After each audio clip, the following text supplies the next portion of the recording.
خزه تجوید سٹارټ کوو لږ شانتي وایو ښه ګوره تجوید نه دی دا خلک د دې دپاره کوي چې قرآن سړی صحیح ووایي پوهېږي چې قرآن صحیح ووایي نو بیا به څه چل کېږي بیا به مونځ کوې که نه په مونځ کې به قرآن نه وی تلاوت پکې که نه قل هو الله احد وی که نه وی قرآن پکې وی که نه الحمد قرآن دی که نه دا ټول چې ته په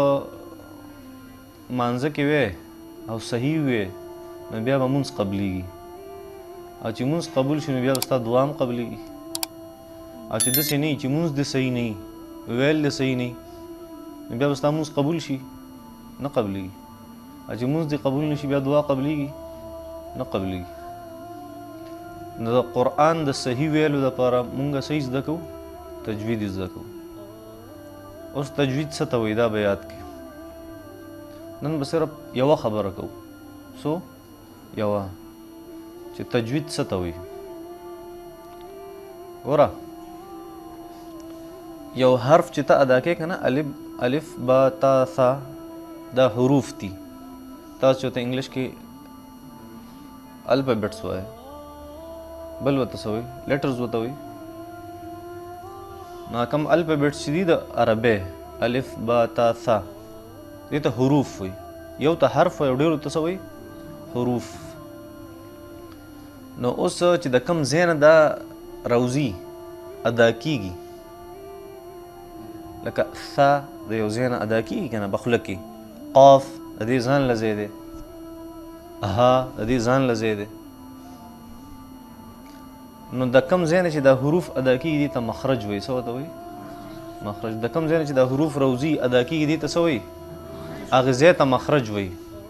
دا به درته یادي او یو بله خبره تاسو چېرته داسې کړي که نه چې یو سین دی سین او یو صاد دی سین دی بل صاد دی نو په صاد او په سین کې څه فرق دی تاسو ته پته شته سین خلک نری وایي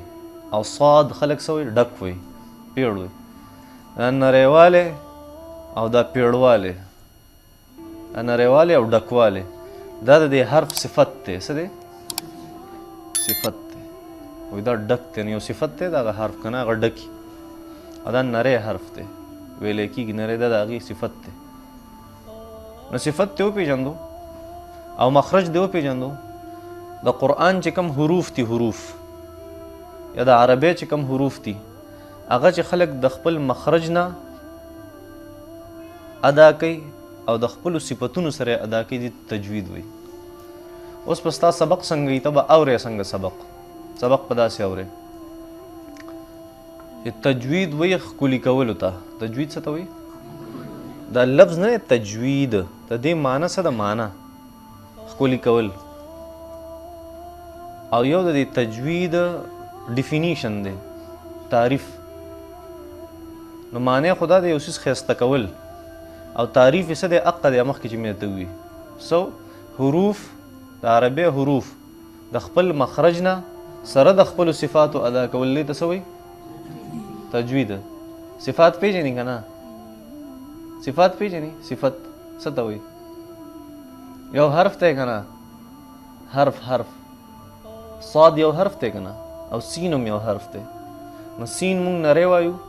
او صاد مونږه ډک وایو پوهېږي پې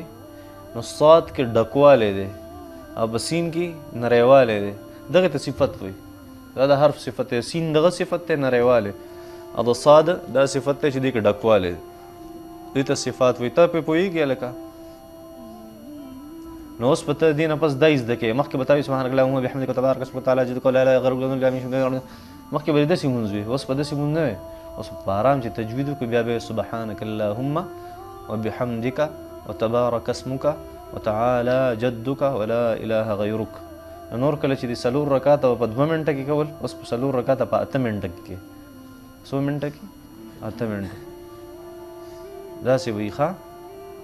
ښه یو کس ووایه سمې وي ما تجوید څه ته وایي یو د تجوید معنی ده یو د تجوید